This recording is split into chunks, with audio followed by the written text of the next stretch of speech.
de cet accueil. Je suis très heureux d'être ici. Je suis très fier d'être ici, en vérité, parce que ce qui me caractérise, c'est mon inculture en matière médicale.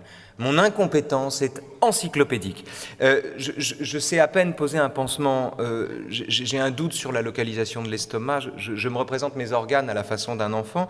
Je ne suis même pas certain de savoir pour quelle raison il est si important de respirer ou de boire.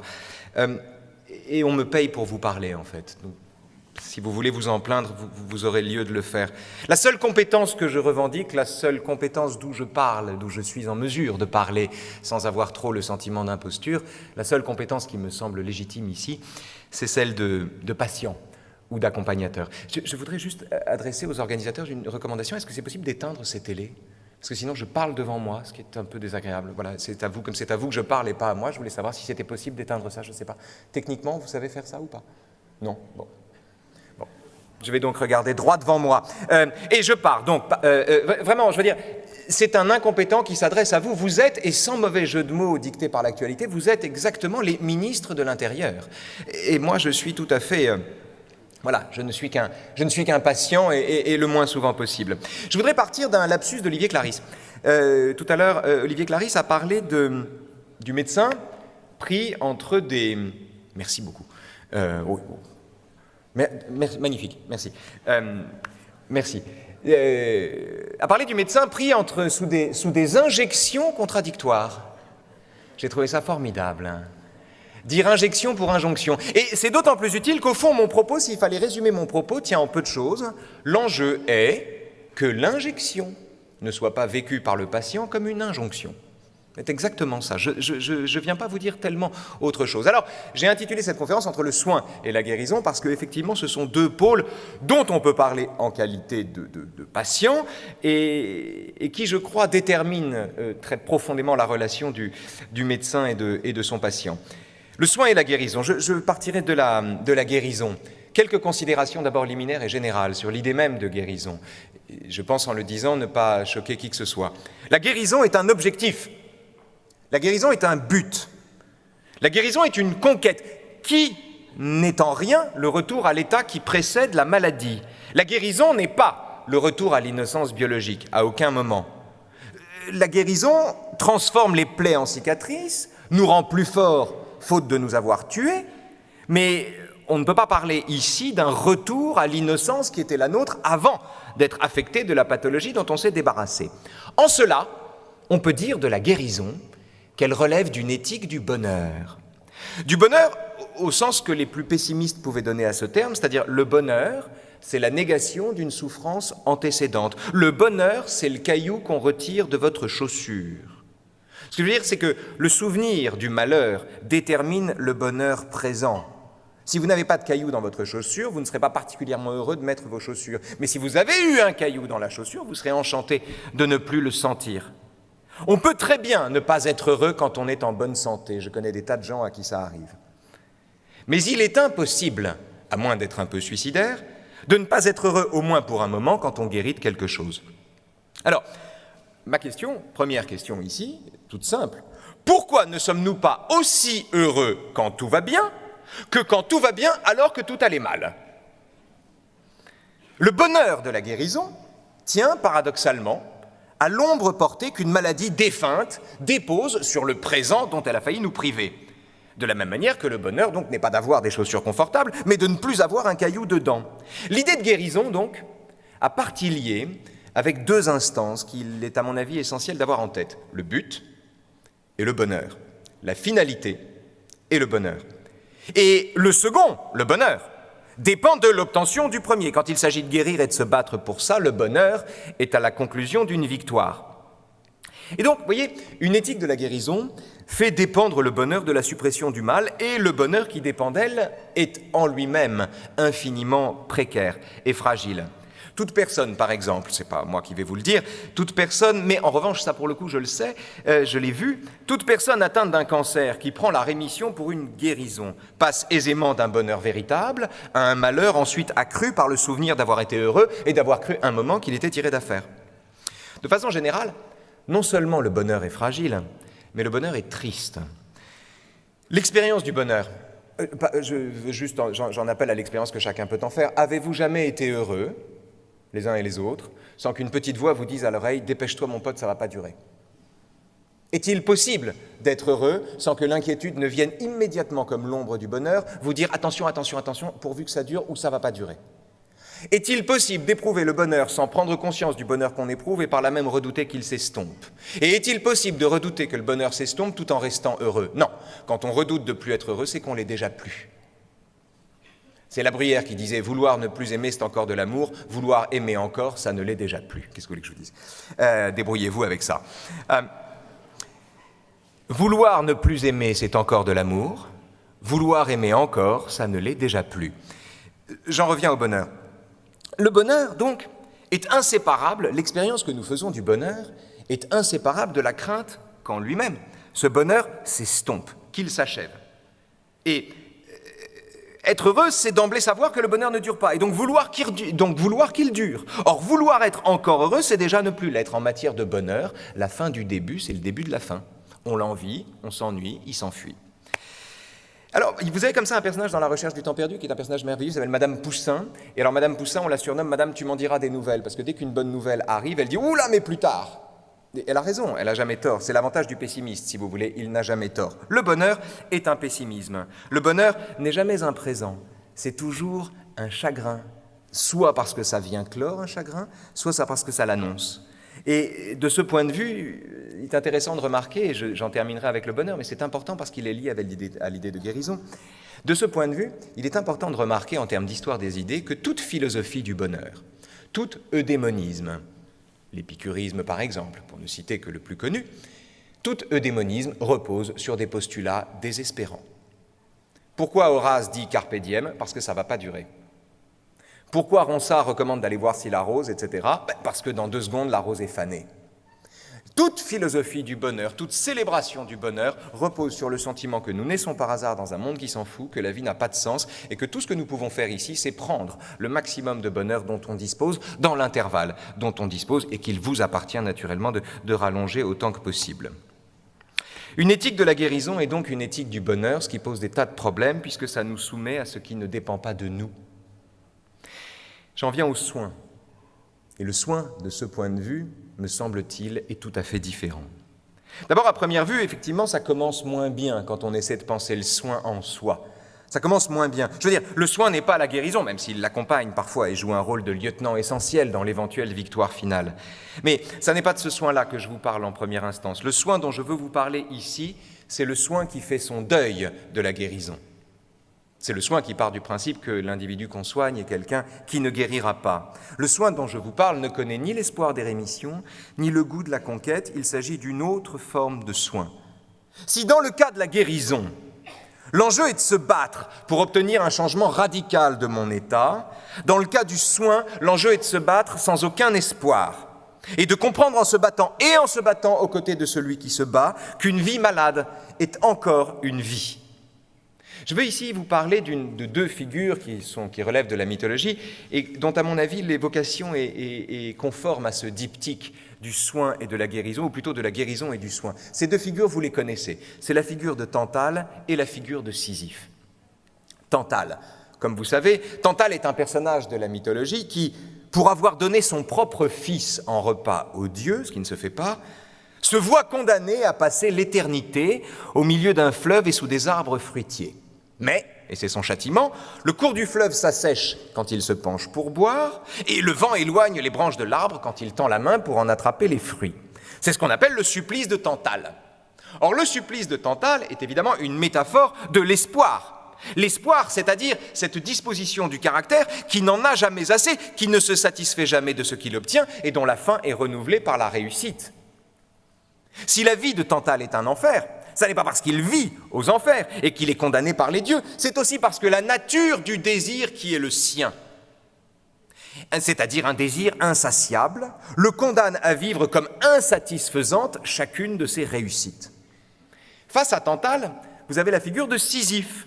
Sisyphe, comme vous savez, c'est l'homme que les dieux condamnent parce qu'il les a dupés à pousser un rocher au sommet d'une montagne avant que le rocher ne retombe de l'autre côté. Et la question qu'il faut se poser, qu'il faut avoir en tête, c'est qui des 2 est le plus à plaindre? Tantale ou Sisyphe? Qui préférez-vous ne pas être? Est-ce que vous préférez ne pas être le pauvre Tantale qui a faim et soif au milieu de l'eau et de la nourriture et qui voit le poulet rôti s'éloigner chaque fois qu'il tend la main, ou bien Sisyphe qui doit pousser un caillou au sommet d'une montagne avant que ce caillou ne retombe. Quelle est la pire condition ? La pire des deux conditions est, à mon sens, la condition de Tantale, et ce que je vous dis là est en lien direct avec ce dont je vous parle, j'y reviens juste après. C'est la condition de Tantale, parce qu'il n'existe aucune façon pour Tantale de se sortir de ce pétrin, de la même manière qu'on ne guérit jamais complètement, et que ce n'est pas parce qu'on guérit qu'on ne va pas mourir. Il n'existe aucune façon pour Tantale de se sortir de ce pétrin. Tantale souffrira toujours, non parce que la nourriture se dérobe à lui, mais parce qu'il ne possède pas la disposition du caractère qui lui permet de s'adapter à cette situation. Il n'a pas fait son deuil de l'idée de satiété. Aucun homme n'est assez sage pour vivre sereinement le fait d'avoir faim et d'en être privé. Alors que Sisyphe, lui, à première vue, son supplice est épouvantable, mais quand on observe de plus près sa condamnation, on s'aperçoit qu'elle ménage une porte de sortie paradoxale. C'est la suivante.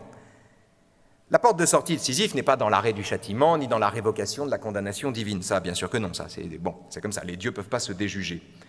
Sisyphe, c'est différent. La façon simple dont Sisyphe dispose, qu'il a de s'en sortir, c'est Camus qui la donne dans le mythe de Sisyphe, c'est que Sisyphe a toujours la liberté de vouloir ce qui lui arrive, ce que Tantale ne peut pas faire. Au lieu de fonctionner comme Tantale et de se représenter le sommet de la montagne comme le but à atteindre, ce qui du coup le rendrait immédiatement désespéré, le seul but de Sisyphe est de bien faire ce qu'il fait. Ça n'est pas d'atteindre le sommet, c'est de bien pousser le caillou. Atteindre le sommet est secondaire, puisqu'on ne peut jamais s'y tenir. C'est comme guérir, si vous voulez, ça ne dure pas longtemps. Atteindre le sommet est secondaire, on ne peut jamais s'y tenir. Ce qui compte, c'est l'effort. Ce qui compte, c'est l'obstination dans l'effort. Ce qui compte, c'est la perfection du geste par lequel on pousse le rocher. Et c'est ça le soin. Et cela ne dépend que de Sisyphe. Camus dit, la lutte vers les sommets suffit à remplir un cœur d'homme, il faut imaginer Sisyphe heureux. Et effectivement, si paradoxal que ça paraisse, il faut imaginer Sisyphe heureux. Et ça n'est pas si compliqué puisque Sisyphe se définit tout entier par l'effort qui est le sien. En consentant à l'effort que les dieux lui imposent, il reprend le pouvoir sur sa condamnation, à la façon d'un patient qui, en ne demandant pas l'issue à son mal ou la guérison ultime de son mal, mais en acceptant tout simplement le régime de coexistence qui s'impose, quand parfois ce dont il souffre n'est pas curable, on se retrouve ici en situation sisyphéenne. On triomphe de nos bourreaux en montrant que d'une certaine manière, si on avait eu le choix, c'est comme ça qu'on aurait choisi de vivre. Tantale est un homme d'espoir. Sisyphe est un homme de confiance. La différence entre l'espoir et la confiance, c'est que l'espoir ne dépend pas de soi. Ou plutôt, la réussite d'un espoir ne dépend pas de soi. Alors que la confiance ne dépend que de soi. À moins d'un miracle, Tantale est foutu, comme nous. À moins qu'il ne change de caractère, Sisyphe est en un sens toujours gagnant. Et ce qui peut sembler bizarre à première vue, je veux dire, en quoi est-on gagnant quand on passe d'une éthique de la guérison à une éthique du soin ? Et à quoi on peut répondre, pardonnez-moi d'être un peu pessimiste, mais bon, ça permet de ne pas se tromper. Encore une fois, nous sommes, vous êtes, je suis, nés par hasard dans un monde qui s'en fiche, nous allons y mourir sans savoir pourquoi on est passé par là. Ça, c'est la situation. C'est-à-dire que non seulement vous allez tous mourir, hein, mais chacun de vous va mourir. Et comme dit Jean Kelevitch, la mort est toujours jeune. Tout homme est le premier à mourir. Nous sommes vivants et chaque individu que nous sommes est in fine confronté, promis à cette confrontation. Une chose est de savoir que tous les hommes sont mortels, tout autre est de savoir que moi je meurs. Une chose, ce que je veux dire très simplement, c'est que nous savons tous que nous allons mourir, mais même quand on est médecin, on n'y croit pas. À la lisière du soin et de la guérison se trouve la mort de Socrate, dont j'ai plaisir à vous parler ici parce que c'est une mort exemplaire. Souvenez-vous, Socrate a été condamné à mort par Athènes. Il a été condamné à mort parce qu'on l'accusait d'impiété et on l'accusait aussi de corrompre la jeunesse. Et au moment de prendre la ciguë, Socrate, après avoir bu la ciguë, d'abord demande à la boire lui-même. Il demande à être lui-même celui qui le fait, c'est-à-dire que Socrate, condamné à mort, contraint de mourir, récupère le peu de souveraineté dont il dispose sur ce geste-là en pratiquant, il faut bien l'appeler comme ça, une euthanasie active, puisqu'il avale lui-même la ciguë, il le fait la tête haute et sans ciller, et là c'est là qu'on est dans le soin, on en reparlera, et un peu plus loin, Socrate, les derniers mots de Socrate sont édifiants. Au moment de mourir, Socrate s'adresse à Criton, qui est un de ses disciples fortunés qui voulait l'aider à s'évader, ce que Socrate avait refusé de faire. Il s'adresse à Criton et il lui dit « Criton, nous sommes redevables d'un dieu à Asclépios. Ne l'oublie pas. Asclépios, c'est Esculape, c'est le dieu des médecins. Nous devons un coq au dieu des médecins. Qu'est-ce que ça veut dire? Il faut qu'on paye le dieu des médecins. On a une dette envers lui. Pourquoi on a une dette envers lui? Parce que chez les Grecs, à Athènes, on paye le médecin quand on est guéri. Or, Socrate s'apprête à guérir puisqu'il s'apprête à mourir. Il va guérir de la vie. Et donc, on est ici, avec Socrate, à la lisière des deux déterminations, le soin ou la guérison, la capacité à endosser sa propre mort et à vivre sans ciller, à mourir sans ciller après avoir vécu sans se plaindre, la capacité aussi à tenir sa propre mort pour une guérison. Ça, je vous laisse le soin d'en penser ce que vous voulez. Ce que je veux vous dire ici, c'est que la guérison est du côté du bonheur, et le soin est du côté, me semble-t-il, d'un autre affect qu'il est essentiel d'examiner ici, qui est, et paradoxal d'ailleurs quand on parle de milieu hospitalier, mais pourquoi pas, qui est ce que j'appellerais la joie. La joie n'est pas le bonheur. La joie n'a rien à voir avec le bonheur. Il faut travailler ces nuances, travailler ces distinctions. La joie n'est pas le bonheur. Le bonheur dépend de quelque chose qui ne dépend pas de vous. Une vie soumise à la quête du bonheur est une vie de misère, puisque c'est une vie dont le bonheur dépend constamment d'événements qui, eux, ne dépendent pas de vous. Vous gagnez au loto, vous êtes heureux. Vous rencontrez quelqu'un, vous êtes heureux. Vous dites « je t'aime » à quelqu'un qui vous répond « je t'aime moi aussi », vous êtes heureux. Mais si vous ne gagnez pas au loto et si l'amour que vous déclarez n'est pas réciproque, vous êtes triste. Et ce sont là des choses qui ne dépendent pas de vous. Or, pour les stoïciens, et pas que d'ailleurs, la liberté commence à l'instant où on ne dépend pas de ce qui ne dépend pas de soi. Donc si vous cherchez le bonheur, vous vous exposez à l'esclavage. Le bonheur comme l'espoir sont des vertus d'esclaves. La joie ne l'est pas, la confiance non plus, car la joie comme la confiance ne dépendent que de l'individu. Qu'est-ce que c'est que la joie? La joie, c'est pas le bonheur, la joie, c'est pas de dépendre de quelque chose qui ne dépend pas de soi. Non, la joie, c'est d'être capable d'être en joie quand bien même le monde ne nous donnerait aucune raison à ça. Nietzsche a une formulation géniale pour parler de la joie. Il dit « Qui nous jouera une musique assez gaie, suffisamment gaie, pour nous aider à ne pas chasser nos idées noires ?» La joie, c'est ça. La joie, c'est la capacité précisément à ne pas recouvrir la réalité que nous connaissons tous, que nous avons tous sous les yeux. La réalité, c'est-à-dire l'imminence de notre mort. Et notre capacité à ne pas recouvrir cette réalité de tous les paravents que compose le bonheur, ou que composent les petits bonheurs qui s'interposent et qui ensuite ne nous promettent qu'un retour en enfer. La joie n'est pas là-dedans. La joie est plutôt du côté de l'assomption, c'est-à-dire du fait d'assumer notre condition et à l'intérieur de cette capacité d'assumer notre condition, d'y trouver les linéaments de la joie de vivre. D'ailleurs, les gens disent, bon, imaginons qu'on naisse par hasard dans un monde qui s'en fout et qu'on y meurt sans savoir pourquoi, il n'y a pas de quoi être joyeux. Vous avez raison. Mais si on est triste parce que c'est le cas, alors on est malheureux 2 fois. Alors, le problème de la joie, si vous voulez, c'est que de la joie ou du bonheur, c'est qu'en définitive, la vérité, nous la connaissons. Et tout le problème n'est pas de connaître le sens de l'existence, mais d'assumer ce que nous sommes capables d'en savoir déjà. Je vous donne un exemple. Fumez-tu sur les paquets de cigarettes, hein? Fumez-tu. Alors, si on disait toute la vérité aux consommateurs, parce que l'idée, évidemment, c'est de dire la vérité aux gens, hein. C'est de leur dire la vérité, c'est comme s'ils l'ignoraient, comme si un fumeur ne savait pas que fumais-tu. Donc l'idée, c'est de lui dire la vérité. Maintenant, si on disait toute la vérité au fumeur, on lui dirait « fumais-tu » mais attention, ne pas fumer ne rend pas immortel pour autant. Ou alors on le dirait autrement, on dirait « si fumais-tu, ça n'est pas parce que fumais-tu, c'est parce qu'on est foutu et que vivres-tu ». Ce que je veux dire, c'est qu'une chose est de dire « fumais-tu », mais quand on ne dit que ça, on s'arrête en route. Je me souviens comme ça d'une campagne contre le tabac, c'était en novembre, il y a 2 ans, ça s'appelait « En novembre, on arrête ensemble ». Et alors c'était intéressant parce que c'était une campagne qui était tout entière centrée sur l'idée même de soin, du soin qu'on devait prendre des fumeurs. Et alors, le slogan était intéressant puisque le slogan s'appelait « Moi, M-O-I, entre parenthèses S, sans tabac ». Le calembour était subtil, c'est un peu comme injection, injonction. « Moi, sans tabac ». Et le « Moi, M-O-I, sans tabac » lançait à tout fumeur le défi dantesque d'arrêter de fumer pendant 1 mois avec le soutien de ses proches. Et pour ce faire, moi, sans tabac, mettais à la disposition des fumeurs un ensemble d'outils qui parlaient pour moi. Alors, il y avait le livret « Je me prépare » à la sortie de son agenda. Il y avait le sticker « Je retrouve la forme, pas les formes ». C'était mon préféré. La roue, je calcule mes économies, le tout assorti de promesses qui résonnaient comme des menaces, cancer, impuissance, accident cardiovasculaire, etc. Alors, si vous voulez, en fait, on est aux antipodes du soin avec un dispositif comme celui-là, c'est ça que je veux dire, et c'est le fumeur qui parle, et là, pour le coup, je suis expert. On est aux antipodes du soin, ici. Parce que l'empathie, c'est de se mettre à la place de l'autre.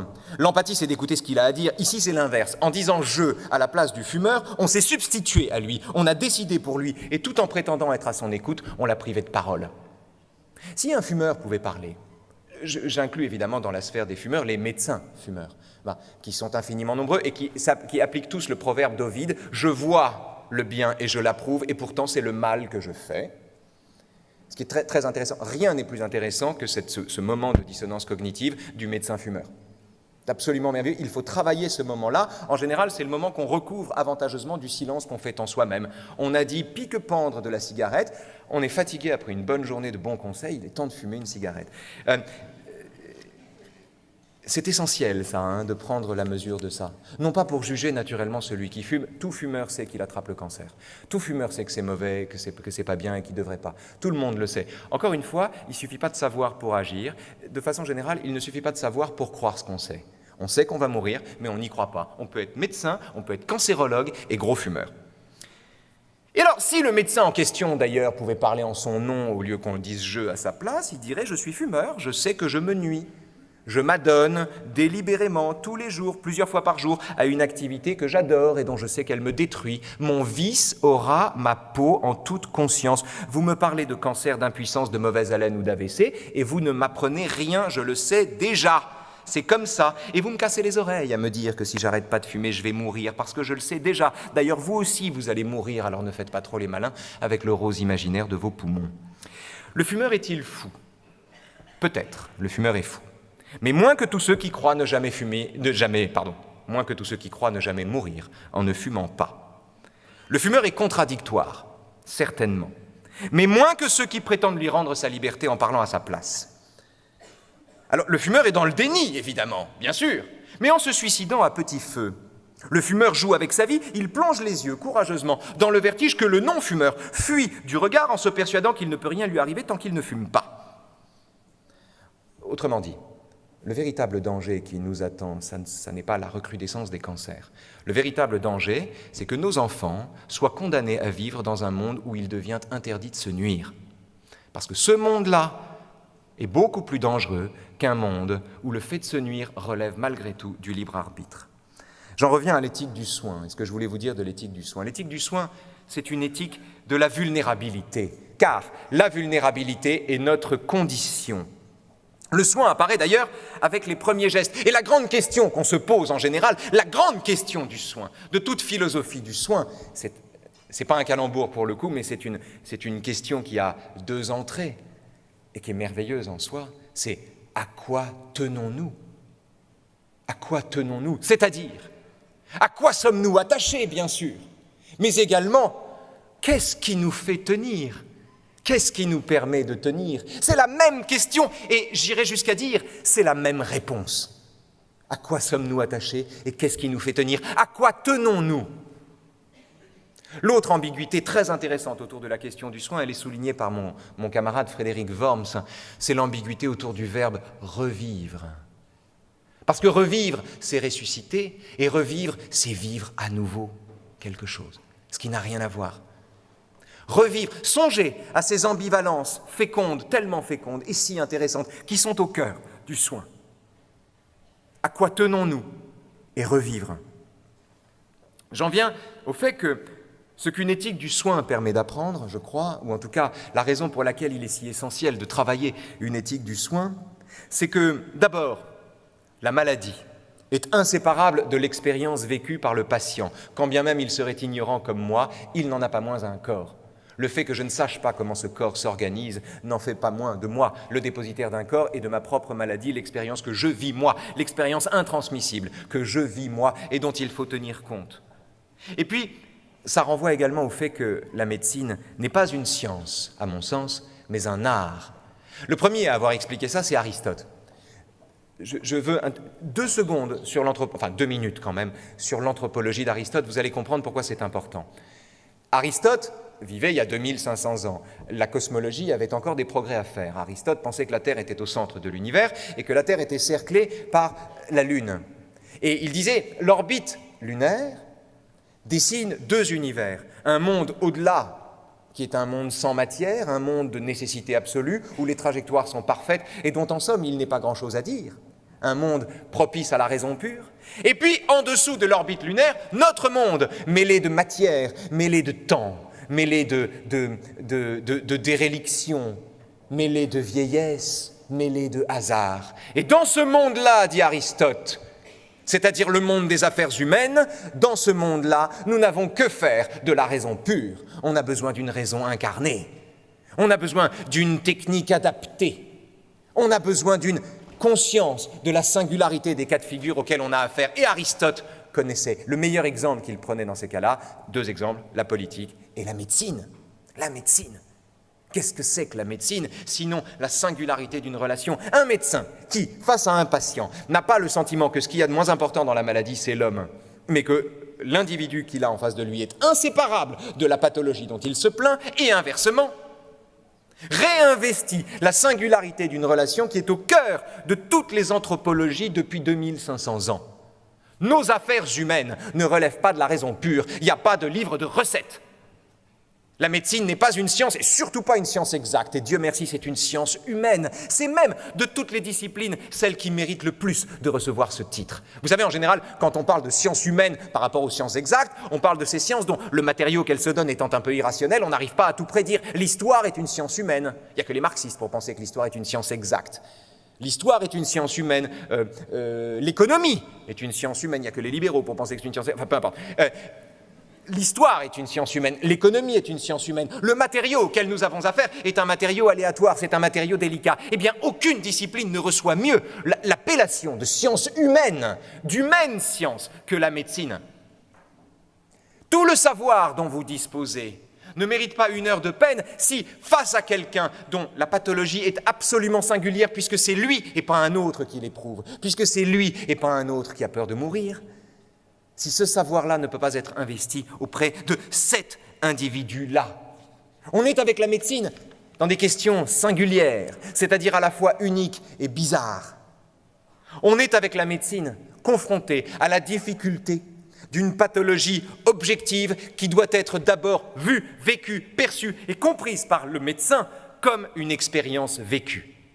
Je veux ici vous citez un texte que je trouve magnifique, qui se trouve dans La recherche du temps perdu. Vous savez que la recherche du temps perdu fait grand cas de la médecine, d'abord parce qu'on y meurt tout le temps, et que donc il y a beaucoup de médecins, là où il y a des morts, il y a des médecins, et même parfois là où il y a des vivants, et dans la recherche du temps perdu, il y a plusieurs médecins, et vous avez le pire et le meilleur de cette profession. Le pire et le meilleur. Le pire, c'est le narrateur perd sa grand-mère un jour, donc il est évidemment extrêmement triste. Il perd sa grand-mère et il se trouve que pendant que sa grand-mère était malade, il est allé voir plusieurs médecins. Et l'un d'entre eux l'a très très mal reçu, l'a traité par-dessus la jambe, s'en foutait un peu, lui dit voilà, lui donne 3 conseils, la congédie, oublie son nom, fais pas attention à elle, elle ressort de là plus fragile que jamais, et lui, comment dire, tout dans la personne qui s'adressait à elle, respire l'indifférence à la fragilité et au vertige qui est le sien. Et le même médecin, 2 ans plus tard, croise le narrateur, un jour dans une réunion comme ça, une mondanité, et le narrateur reconnaît le médecin reconnaît le narrateur, il vient le voir et lui dit « Mais c'est vous, monsieur, dont la grand-mère était malade ?» Oui, monsieur, effectivement, elle est décédée depuis 1 an. « Ah, j'en étais sûr, dit le médecin, j'en étais sûr, je l'avais vu tout de suite. Mes collègues disaient « Mais non, vous n'en savez rien, c'est-à-dire moi je l'avais vu du premier coup d'œil. » Et l'homme se réjouit, l'homme est content. Il est content de vérifier la pertinence de son diagnostic. Il est enchanté de pouvoir dire au narrateur à quel point il avait raison de prédire que sa grand-mère mourrait, à quel point il l'avait vu du premier coup et à quel point ceci témoigne de sa compétence. Premier cas de figure. Deuxième cas de figure, avant la mort de la grand-mère, on l'emmène voir un autre médecin, parce que le premier lui a vraiment cassé le moral, on emmène voir un autre médecin, le professeur Duboulbon. Et le professeur du Boulbon, il y a un échange extraordinaire avec lui. D'abord, le professeur du Boulbon, c'est un type qui peut faire attendre ses patients quand il a un chapitre à finir. C'est un grand lecteur. Et il y a un moment, il veut bien être tout à ses patients quand ses patients sont là, mais en revanche, quand il a 5 minutes, qu'on ne vienne pas l'emmerder pendant qu'il lit son livre. Je ne vois aucun mauvais traitement dans cet égoïsme-là. Un homme qui ne veut pas qu'on l'emmerde et qui fait attendre son patient le temps de finir son chapitre est un homme qui fait provision d'amour et d'énergie pour le reverser ensuite sur quelqu'un qu'il ne connaît pas. Ce n'est pas quelqu'un qui préfère sa petite lecture aux soins de son patient, c'est juste quelqu'un qui prend des forces avant d'en donner. De fait, quand la grand-mère arrive et rencontre le professeur du Boulbon, que se passe-t-il et que lui dit-il alors qu'elle avait le moral dans les chaussettes? Le professeur du Boulbon lui dit « Vous irez bien, madame, vous irez bien. Le jour lointain ou proche, et il dépend de vous que ce soit aujourd'hui même, où vous comprendrez que vous n'avez rien et où vous aurez repris la vie commune. Vous m'avez dit que vous ne mangiez pas, que vous ne sortiez pas. Mais monsieur, dit la grand-mère, j'ai un peu de fièvre. Il toucha sa main. Eh bien, pas en ce moment en tout cas. Et puis la belle excuse. Ne savez-vous pas que nous laissons au grand air, que nous suralimentons des tuberculeux qui ont jusqu'à 39, on est au début du XXe siècle, hein. Mais, dit-elle, encore une fois, on est au début du XXe siècle, j'ai aussi un peu d'albumine. Vous ne devriez pas le savoir. Vous avez ce que j'ai décrit sous le nom d'albumine mentale. Nous avons tous eu, au cours d'une indisposition, notre petite crise d'albumine, que notre médecin s'est empressé de rendre durable en nous la signalant. Pour une affection que les médecins guérissent avec des médicaments, on assure du moins que cela est arrivé quelquefois, ils en produisent 10 chez des sujets bien portants, en leur inoculant cet agent pathogène, plus virulent 1000 fois que tous les microbes, l'idée qu'on est malade. Une telle croyance, puissante sur le tempérament de tous, agite avec une efficacité particulière chez les nerveux. Dites-leur qu'une fenêtre fermée est ouverte dans leur dos, ils commencent à éternuer. Faites-leur croire que vous avez mis de la magnésie dans leur potage, ils seront pris de colique. Que leur café était plus fort que d'habitude, ils fermeront pas l'œil de la nuit. Le génie de ce médecin, le talent de ce médecin, vient du fait qu'il ne sépare pas la malade de la maladie elle-même. Il est l'antithèse de tous ceux qui, comme Nietzsche, voudraient mettre les malades hors d'état de nuire. Phrase géniale de Nietzsche, qui désigne les médecins comme ces gens inhumains qui veulent à tout prix, pour éradiquer le mal dont les malades sont porteurs, mettre les malades eux-mêmes hors d'état de nuire. Le docteur du Boulbon, c'est l'antidote à une époque qui voudrait éliminer le mal ou la saleté et qui du coup l'a fait prospérer. En fait, c'est pour ça que je vous parlais tout à l'heure des fumeurs. Que fait un fumeur? Qu'est-ce qu'il expérimente, un fumeur? Il expérimente ce que Foucault appelle notre carcasse de nuit, la détresse, le vertige, le fait de jouer aussi avec ce vertige, au lieu de se convaincre assez naïvement, je dois dire, qu'en éliminant le vertige, on élimine aussi le danger. On fait comme si le fait de ne pas voir le gouffre parce qu'on ne fume pas nous épargnait le gouffre ou le spectacle du gouffre. C'est tout à fait discutable.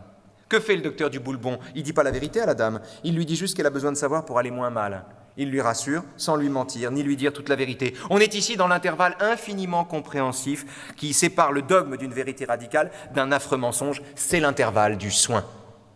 C'est l'intervalle du soin, de l'attention, de la solidarité, de cet élément non quantifiable qu'on appelle une relation. On a parlé de qualité tout à l'heure, vous employez le mot de qualité tout à l'heure, je souscris pleinement à ce mot-là, mais entendez à ce moment-là par qualité ce qui ne peut pas relever d'une quantité, ce qui n'est pas dénombrable. Parler de qualité, c'est souscrire à l'idée que ce qui compte vraiment ne se compte pas. Donc si vous parlez de qualité, ce n'est pas simplement la qualité des soins que des subsides supplémentaires permettraient de pratiquer. La qualité est aussi une décision. Il y a quelque chose d'innummérable, d'inquantifiable dans l'idée même de qualité, et il faut en assumer ça. Alors, je veux ici vous dire maintenant le contraire d'un bon médecin, puisque je vous ai parlé du docteur du Boulbon, je dois à la vérité, je dois à l'honnêteté de vous présenter aussi de mauvais médecins. C'est dans L'âge d'homme de Michel Léris, un texte extraordinaire. Voilà ce que raconte l'enfant. Âgé de 5 ou 6 ans, dit-il, je fus victime d'une agression. Je veux dire que je subis dans la gorge une opération qui consista à m'enlever des végétations. L'intervention eut lieu d'une manière très brutale, sans que je fusse anesthésié. Mes parents avaient d'abord commis la faute de m'emmener chez le chirurgien sans me dire où il me conduisait, première erreur. Si mes souvenirs sont justes, je m'imaginais que nous allions au cirque, deuxième erreur. J'étais donc très loin de prévoir le tour sinistre que me réservait le vieux médecin de la famille qui assistait le chirurgien et ce dernier lui-même. Cela se déroula, troisième erreur, point par point, ainsi qu'un coup monté, et j'eus le sentiment qu'on m'avait attiré dans un abominable guet-apens. Voici comment les choses se passèrent. Laissant mes parents dans le salon d'attente, le vieux médecin m'amena jusqu'au chirurgien qui se tenait dans une autre pièce en grande barbe noire et blouse blanche, telle est du moins l'image d'ogre que j'en ai gardée. J'aperçus des instruments tranchants, et sans doute eus-je l'air effrayé, car me prenant sur ses genoux, le vieux médecin dit pour me rassurer « Viens, mon petit coco, on va jouer à faire la cuisine. » Il ne faut pas faire ça. À partir de ce moment, je ne me souviens de rien, sinon de l'attaque soudaine du chirurgien qui plongea un outil dans ma gorge, de la douleur que je ressentis et du cri de bête qu'on éventre que je poussais. Ma mère, qui entendit d'à côté, fut effarée. Ce souvenir est, je crois, le plus pénible de mes souvenirs d'enfance. Non seulement je ne comprenais pas que l'on m'eût fait si mal, mais j'avais la notion d'une duperie, d'un piège, d'une perfidie atroce de la part des adultes, qui ne m'avaient amadoué que pour se livrer sur ma personne à la plus sauvage agression. Toute ma représentation de la vie en est restée marquée. Le monde, plein de choses trappes, n'est qu'une salle de prison ou salle de chirurgie. Je ne suis sur terre que pour devenir chair à médecin, chair à canon, chair à cercueil. Comme la promesse fallacieuse de m'emmener au cirque ou de jouer à faire la cuisine, tout ce qui peut m'arriver d'agréable en attendant n'est qu'un leurre, une façon de me dorer la pilule pour me conduire plus sûrement à l'abattoir où, tôt ou tard, je dois être mené. Voilà ce qui se passe quand on ne fait pas gaffe. On produit des écrivains. Ce que je veux vous dire ici, c'est qu'une médecine qui ne met pas, à mon sens, le malade dans son cœur n'est pas un art, mais une machine. Une médecine qui considère que le moins important dans la maladie, c'est l'homme, encore une fois, ne mérite pas une heure de peine. Alors attention, mettre le malade au cœur de la médecine à l'intérieur d'une relation de soins, ça n'est pas lui donner tous les droits, à commencer par le droit de se prendre lui-même pour un médecin.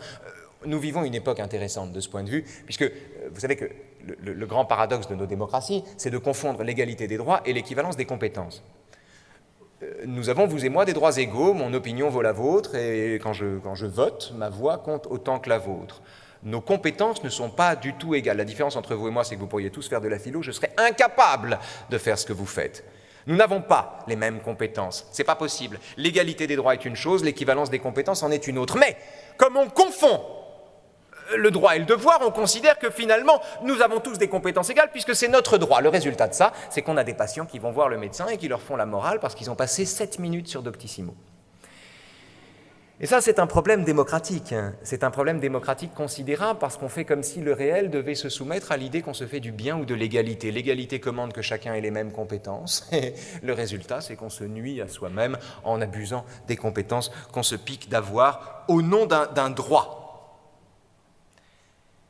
Donc, mettre le malade au cœur de la médecine, ça n'est certainement pas dérouler le tapis rouge à celui qui dit « Docteur, j'ai lu sur Doctissimo que… » Ça, je vous laisse faire.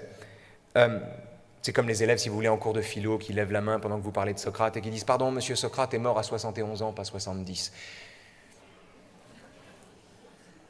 Voilà. Il a peut-être raison, mais il a tort d'avoir raison, et comment le lui expliquer sans interrompre le cours. Non, mettre le malade au cœur de la médecine, et nous avons de ce point de vue en partage, d'ailleurs, nous faisons en partage, les profs comme les médecins d'ailleurs, ont en partage cette expérience délicate. Mais bon, j'en reviens à ce que signifie le fait de mettre le malade au cœur de la médecine. Qu'est-ce que ça veut dire? C'est se souvenir que la maladie est une question d'existence, plus que de savoir. Le traitement d'un malade n'est pas séparable de la relation entre le vécu du malade et l'art du médecin, dont l'attention qu'il témoigne à son malade signifie le refus d'enfermer la maladie dans une définition rigide. Ce que je veux dire ici, c'est que le rapport santé-maladie ne peut pas être le fruit exclusif d'une représentation scientifique ou médicale. Ce rapport-là se noue immanquablement, inévitablement. Ce n'est pas un luxe, c'est une nécessité, c'est une base. Se noue immanquablement dans le rapport vécu qu'entretient un vivant à sa propre maladie. L'écoute, l'attention, le respect, la délicatesse ne sont pas les accessoires d'une guérison, ce sont les conditions de possibilité d'une vie qui continue. Je fais une parenthèse ici, je vous invite, je vous supplie, les uns et les autres, de lire un texte, 20 pages, Tolstoï, La mort d'Ivan Ilitch. C'est pour une raison très simple. Il se sait mourant. Et il est entouré de gens qui le savent, très malades, et qui savent qu'ils vont mourir, qui savent qu'il va mourir. Seulement, les gens, au bout d'un moment, qu'est-ce que vous voulez? Le malade, d'abord le malade, il pue, ensuite le malade, il est là, ensuite le malade se plaint. Ce que je veux dire, c'est qu'assez vite, les individus se refont un bon petit égoïsme.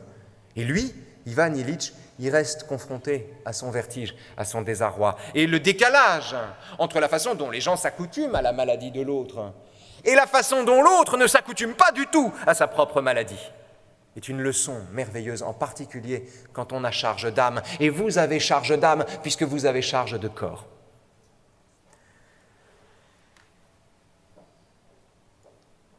Alors, pour penser le soin, un point encore, j'aurais le sentiment de vous mentir par omission si je ne le disais pas. Pour penser le soin, l'écoute, l'attention, le respect, cette disponibilité paradoxale, il faut aussi, je crois, derrière cela, repenser l'homme lui-même. Non pas comme un sujet qui acquerrait son autonomie en s'affranchissant de toute détermination, mais comme un individu, un indivisible, faible et dépendant, qui conquiert sa force en admettant qu'il est dépendant et qui ne gagne en autonomie qu'en acceptant d'être aidé. L'anthropologie, qui est au principe d'une philosophie du soin, n'est pas l'image d'un sujet conquérant. Non, c'est ce que nous sommes. C'est l'image de quelqu'un qui, s'il ne recevait pas des soins à la naissance, ne pourrait même pas franchir le Rubicon de la vie. L'enjeu est ici de ne pas simplement penser la vie comme le battement d'un cœur, d'où le problème de l'acharnement thérapeutique, mais comme la bonne vie, qui suppose, pardon d'y venir quand même, une bonne mort. Ce qui en grec se dit euthanasie. Vous savez que pour les stoïciens, le fait de se donner la mort était un pur exercice de souveraineté et qu'à cet égard, ce sont les premiers à comprendre que tous les meurtres ne se valent pas et qu'il y a une exception notable à faire pour le suicide. Les stoïciens étaient les premiers à penser ça. Et je veux ici vous dire un mot de ce qui, à mon avis, est au cœur d'une théorie du soin, c'est-à-dire l'euthanasie active. Jean Mercier, 88 ans, a été jugé à Lyon en novembre 2016 pour avoir, 5 ans auparavant, aidé à mourir sa femme Josiane, qui souffrait de dépression. Et le procureur avait requis une peine de 3 ans de prison avec sursis pour non-assistance à personne en danger, ce qui est quand même un comble quand on pense que le type a aidé sa femme à mourir et lui a tenu la main pendant l'agonie. Alors, que faut-il retenir de cette histoire ? Chacun, naturellement, se forge l'opinion qu'il veut, ce n'est pas la question, je ne suis pas là pour vous dire ce qu'il faut penser. La seule chose qu'on peut peut-être retenir de cette histoire, c'est l'information suivante, qui, je crois, est essentielle quand on a en charge le soin de la vie, c'est que la vie n'est pas sacrée. La vie n'est pas sacrée. Et d'ailleurs, tout le monde le sait, que la vie n'est pas sacrée. Je veux dire, qui peut nommer parmi les gens qui prétendent penser le contraire une seule personne pour donner tort à un monsieur de 88 ans qui aide sa femme à mourir ? Qui, doté d'un corps, peut reprocher à cet homme d'avoir préféré la mort à la douleur de sa femme, à la demande de sa femme ? C'est comme à la fin de Amour, le film de Haneke. Qui songerait voir un geste de haine ou un crime dans le geste de Jean-Louis Trintignant qui étouffe Emmanuel Riva ? Parce que c'est pas lui qui n'en peut plus, c'est elle qui n'en peut plus.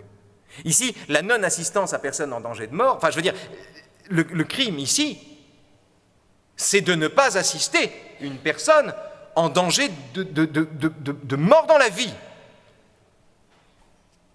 Assister une personne en danger de vie me semble quelque chose d'essentiel ici. De façon générale, pardon d'enfoncer un clou là-dessus, mais on est en plein dans les débats de bioéthique et ça ne passera pas, et je le regrette, pour le coup c'est peut-être le seul moment où je vous donne mon opinion ici. Je ne comprends pas qui peut se satisfaire que la loi en France ne donne pas le droit à une personne malade de mettre librement un terme à ses jours. En fait, je ne peux pas comprendre ça. Je ne peux pas comprendre qu'on se contente que le droit français condamne la condamnée ou le condamné, quand il en a les moyens, à mourir ailleurs que chez lui. Je ne peux pas comprendre qu'on se satisfasse d'une loi qui ménage la chèvre et le chou et le sou. La chèvre et le sou. C'est le jour des lapsus. La chèvre et le sou. Et qui, par la même... fabrique des situations invraisemblables. Je ne peux pas comprendre que si le meurtre est un crime, que si le meurtre est un crime au regard du code pénal, tout médecin qui est convaincu d'avoir assisté quelqu'un dans son suicide ne prenne que du sursis. Qu'est-ce que c'est que cette hypocrisie ? Pourquoi ? Si c'est un meurtre, c'est un meurtre, il faut aller au bout des choses. Qu'est-ce que ça veut dire ? Qu'est-ce que c'est que ce meurtre qui n'en est pas un ? Qu'est-ce que c'est que ce droit ? Qu'est-ce que c'est que ce droit qui dit quelque chose et qui ne l'assume pas ? Qu'est-ce que c'est que cette loi qu'on formule et qu'on ne porte pas et qu'on n'assume pas ? L'abîme entre la loi et la pratique renseigne, à mon avis, sur la nécessité d'une loi sur l'euthanasie active en France. Mais ça, c'est une autre histoire. On pourrait passer tous les arguments, si vous voulez, l'argument de la culture de la mort, l'idée qu'on fabrique une société où on se débarrasse des vieillards. À ma connaissance, la Belgique, la Hollande ou la Suisse n'en sont pas encore là, le Luxembourg non plus. Mais ce que je veux dire ici, c'est que Toute liberté est dangereuse parce qu'elle porte en elle la possibilité de son abus. La liberté de conduire produit des accidents, la liberté de s'exprimer produit des lynchages en ligne, la liberté de voter produit Marine Le Pen, la liberté d'avorter produit des comportements irresponsables. La liberté de recevoir la mort produira des manipulations criminelles, ce n'est pas une raison pour l'interdire. Je clôt cette parenthèse, néanmoins je veux vous dire ici que c'est tout le paradoxe naturellement du soin, c'est qu'il arrive dans la vie que prendre soin de la vie, ce soit veiller à son terme. Et on pousse ici le paradoxe au plus loin. Ce qui est une façon, non pas de guérir, comme Socrate le pensait, mais au contraire d'assumer le fait que tant que nous sommes vivants, nous ne pourrons pas guérir. Nous sommes frêles d'être mortels. Nous sommes précieux d'être précaires. La vie n'est pas sacrée, mais l'individu, lui, est sacré. Une éthique du soin ne méconnaît ni cette fragilité, ni cette valeur. C'est elle que je célèbre aujourd'hui devant vous, dans la mesure où le soin, encore une fois, n'est pas un luxe, mais notre condition elle-même. Merci de votre attention.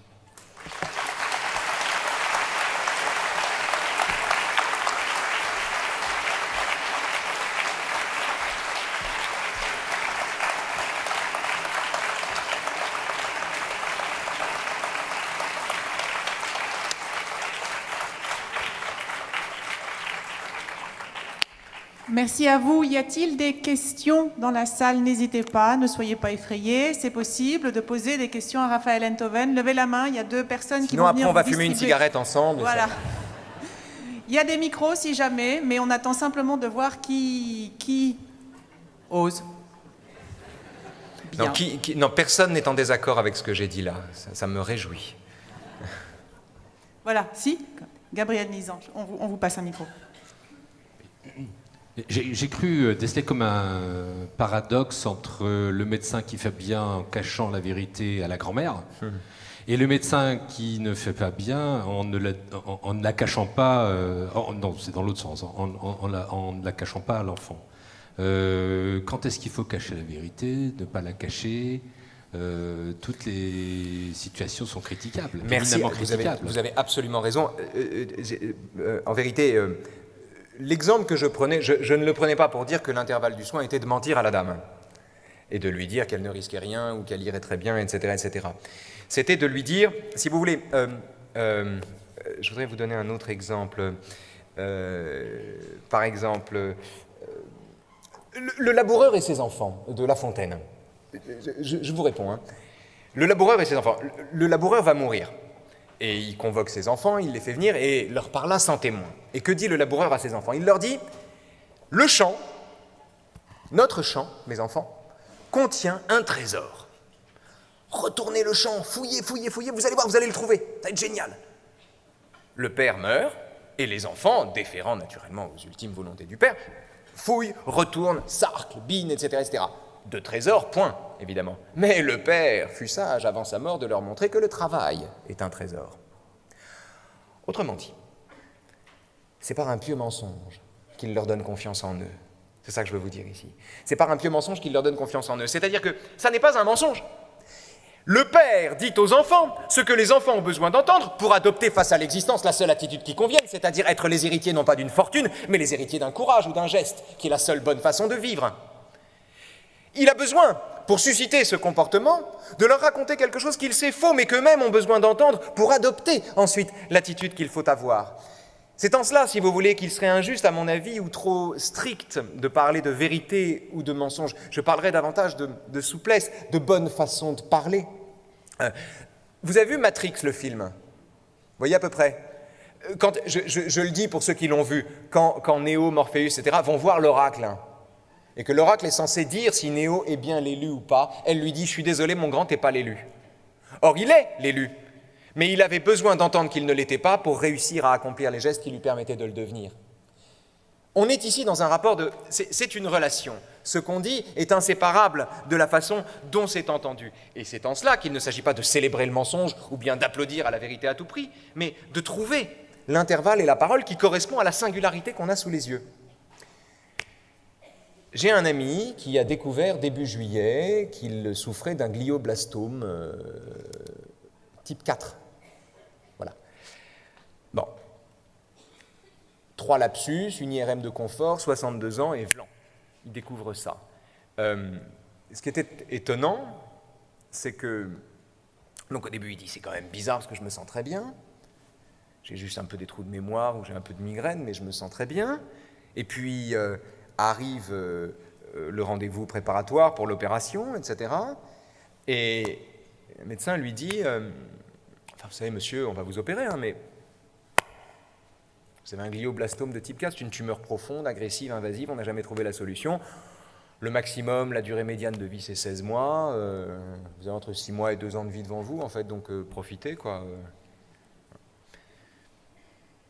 Si la vie malade est encore la vie, et s'il vous reste peu de temps, le vivre ce temps-là de cette façon-là, c'est-à-dire basculer sans en avoir encore les symptômes, et parce qu'un médecin on a le spectacle et est capable de comprendre ce qu'il a sous les yeux, basculer en un instant du sentiment qu'on va se battre et qu'on va essayer de s'en sortir, au sentiment, à l'effroi et à la résignation devant l'imminence de ce qui nous arrive et devant l'imminence de ce qui arrive,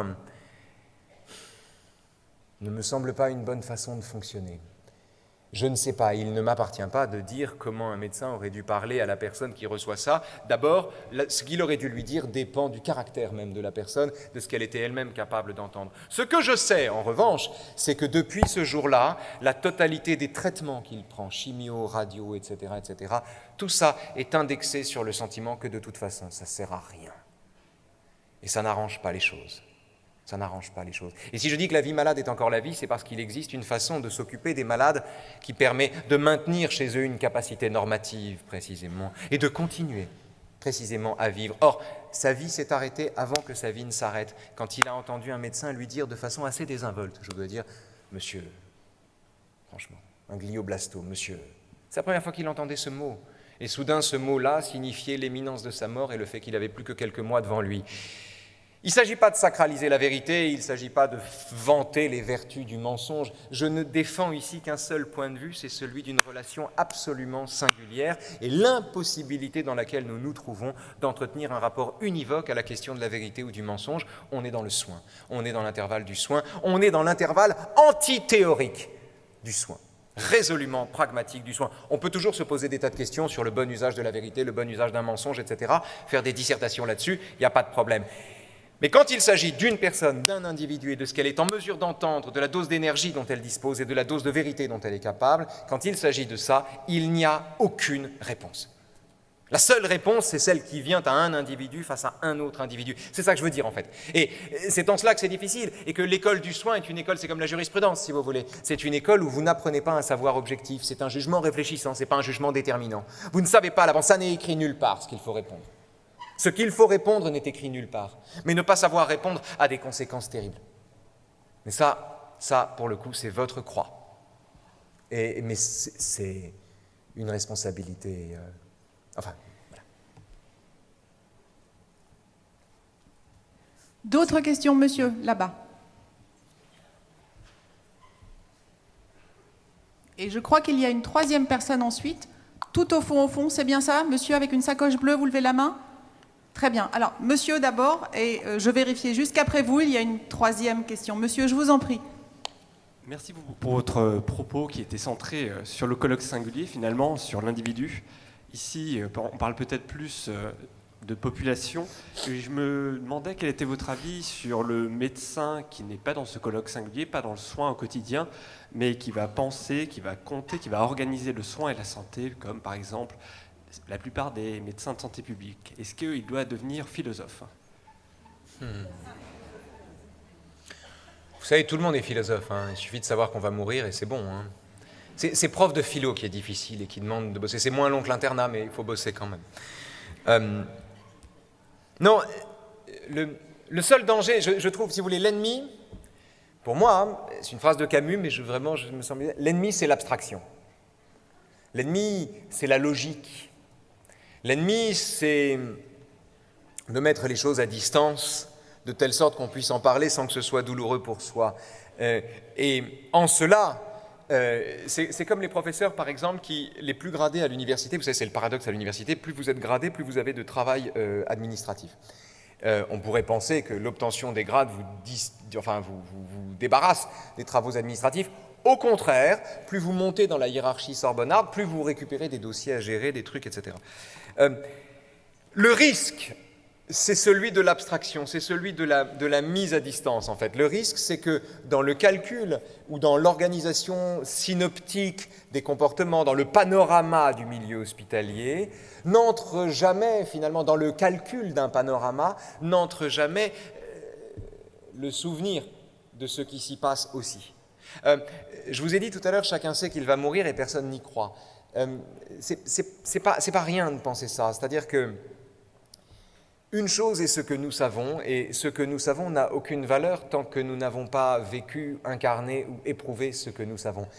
Et moi, la seule chose que je souhaite, c'est qu'un médecin qui, par exemple, n'exerce plus parce que désormais il se soucie de choses administratives, ou parce qu'il organise les choses, ou parce qu'il est si gradé qu'en définitive il intervient un peu comme Dieu descend sur terre, si vous voulez, une fois tous les 2000 ans.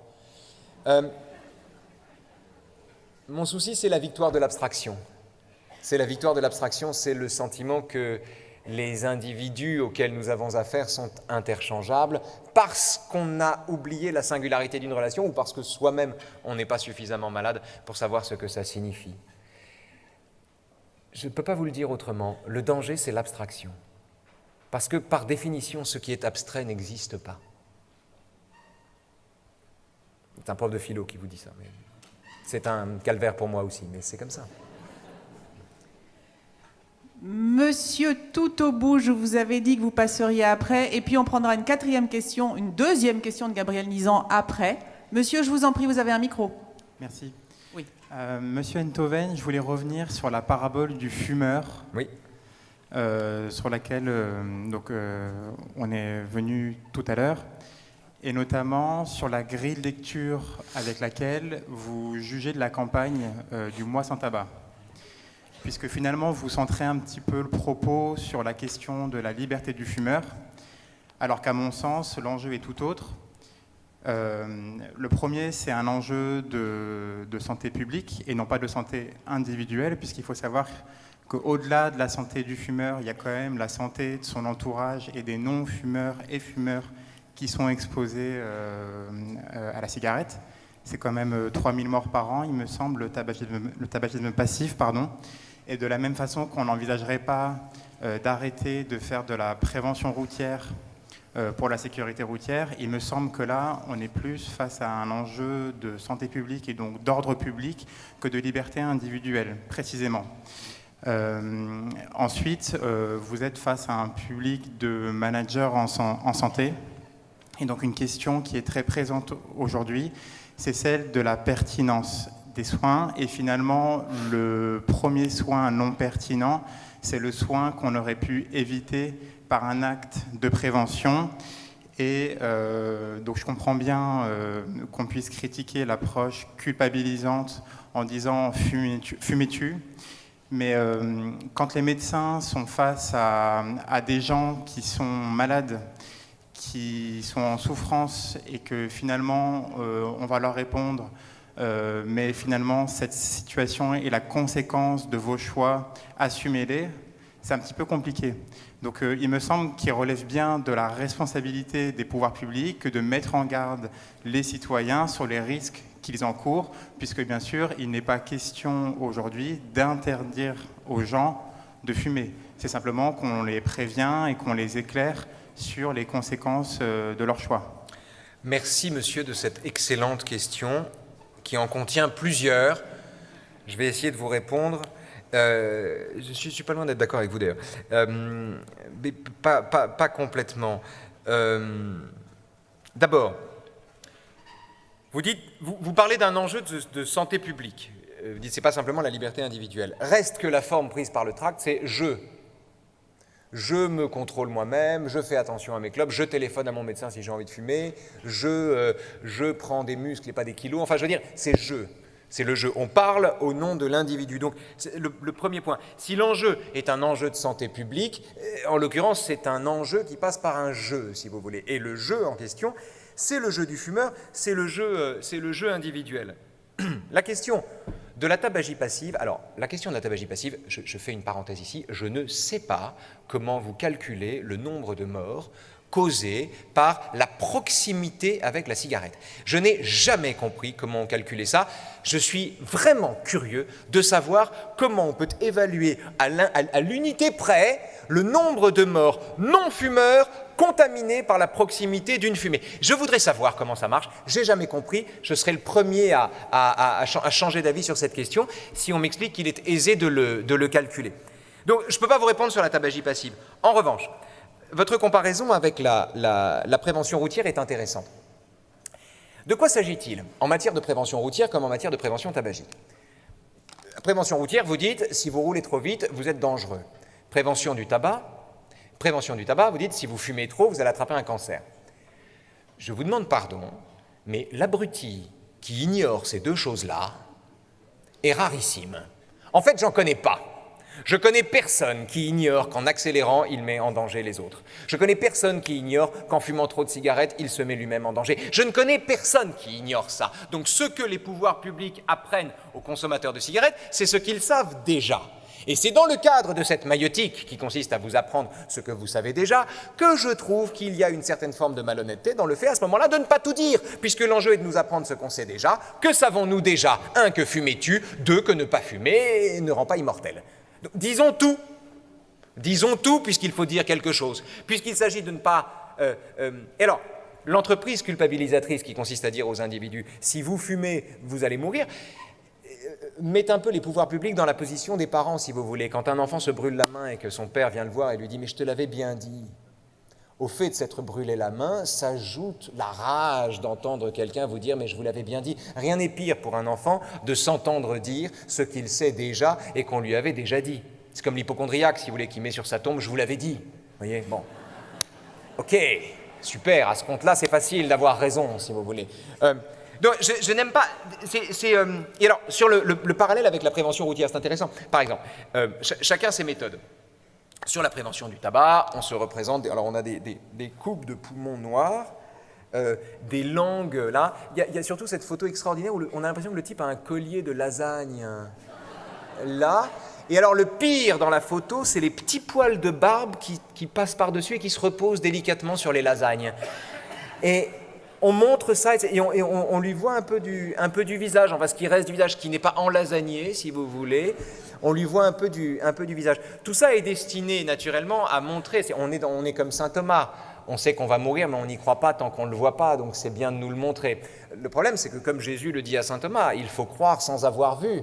Il faut croire sans avoir vu. Nous n'avons pas besoin qu'on nous montre ça pour savoir qu'on meurt d'un cancer. Et surtout, je trouve injuste d'accuser les fumeurs de déni dans la mesure où les fumeurs jonglent toute la journée, si j'ose dire, surtout les vrais fumeurs, jonglent toute la journée avec le sentiment de leur propre mortalité. Ils passent beaucoup plus de temps que les non-fumeurs dans la conscience de leur propre mortalité. Donc je ne sais pas si on est ici dans le déni. On est peut-être ici dans la complaisance, mais pas forcément dans le déni. J'en reviens encore une fois à la prévention routière. La prévention routière dit quoi? Par exemple, mettons, d'une année sur l'autre, 55 morts de moins sur les routes d'une année sur l'autre. Et en général, la prévention routière, chacun ses méthodes, ne parle pas de 55 morts de moins, mais parle de 55 vies sauvées. Moi, j'ai toujours voulu savoir qui étaient les 55 personnes qui n'avaient pas eu d'accident de la route, si vous voulez.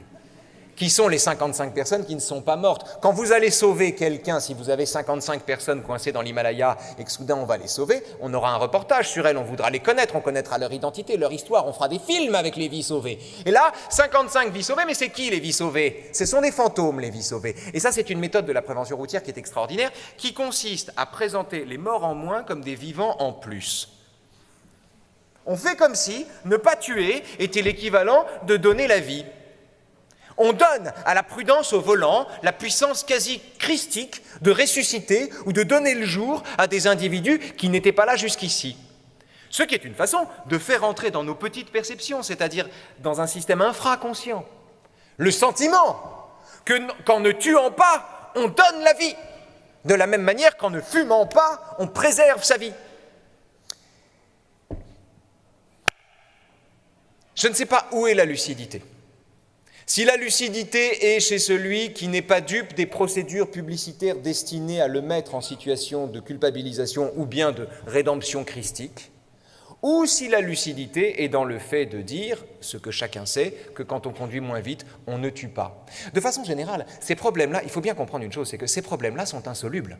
Il n'y a pas de solution. On ne sortira jamais de ces problèmes-là. On ne sortira jamais de l'irresponsabilité. On fait comme si l'irresponsabilité, comme la crise, était un phénomène temporaire. Jamais on ne cessera d'être irresponsable. Jamais nous ne cesserons d'avoir à jouer avec notre existence, puisque notre existence est vécue par nous essentiellement comme précaire. Donc, croire que les pouvoirs publics détiennent la solution et qu'on va pouvoir éradiquer le fléau du tabac est une illusion comparable à l'illusion qui consiste à croire qu'on peut fumer sans attraper le cancer. Si vous voulez, c'est juste pas la même pathologie. Mais je ne vois pas, en cette circonstance, si vous voulez, mon travail à moi consiste à décrypter les slogans. Décrypter les slogans, c'est pointer l'arnaque qu'il y a derrière, et il y a toujours une arnaque derrière les slogans. Le dire n'est pas défendre l'irresponsabilité d'un chauffeur impénitent ou d'un fumeur impénitent, au contraire. Mais c'est juste se souvenir que les dispositifs qu'on met en place relèvent aussi du lavage de cerveau. Permettez-moi quand même de rebondir sur deux choses. Dans un slogan, il y a une arnaque, mais dans un slogan, il y a aussi une stratégie. Donc il ne faut pas forcément penser qu'il y a une arnaque au sens d'une intention dolosive. Non. Pourquoi est-ce qu'on passe par le jeu aujourd'hui? Bien précisément, donc vous êtes philosophe. J'imagine que vous avez aussi un avis sur la subjectivisation de la société et le fait que la notion de responsabilité collective tend à s'effacer et qu'aujourd'hui, pour s'adresser aux gens, il faut parler à leur responsabilité individuelle aussi, notamment sur l'écologie ou sur d'autres grandes questions. On va expliquer aux gens qu'il faut penser à leurs petits-enfants et non pas à l'humanité, parce que finalement, l'humanité, c'est trop abstrait, c'est trop collectif, et l'individu, aujourd'hui, ne peut plus se raccrocher à ce type d'image. Par ailleurs, je crois savoir que vous êtes un moderne. Vos positions que je trouve personnellement très courageuses et que j'admire sur le féminisme et contre l'entrisme indigéniste à l'université que je souhaite saluer ici. Et donc, en tant que moderne, vous ne pouvez finalement qu'abonder dans le sens d'un État qui s'est donné pour projet d'apporter aux citoyens la lumière et de les amener à la maturité, de les faire sortir de leur minorité, comme disait Kant. Monsieur, pardonnez-moi, je vous coupe, c'est extrêmement mal élevé, mais le temps tourne.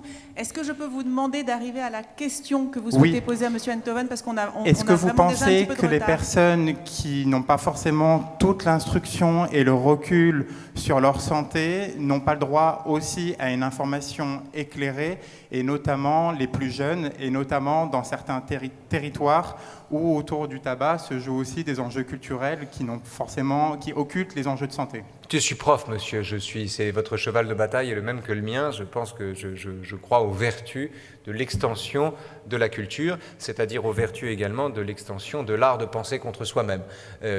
Puisque apprendre quelque chose ne sert pas à capitonner des certitudes, mais à remettre en cause des certitudes. Et quand on étend le champ de la culture, on étend aussi peut-être, c'est peut-être un vœu pieux, le champ de la lucidité, c'est-à-dire à l'endroit d'un slogan comme à l'endroit d'un comportement qui pour soi-même peut être dangereux.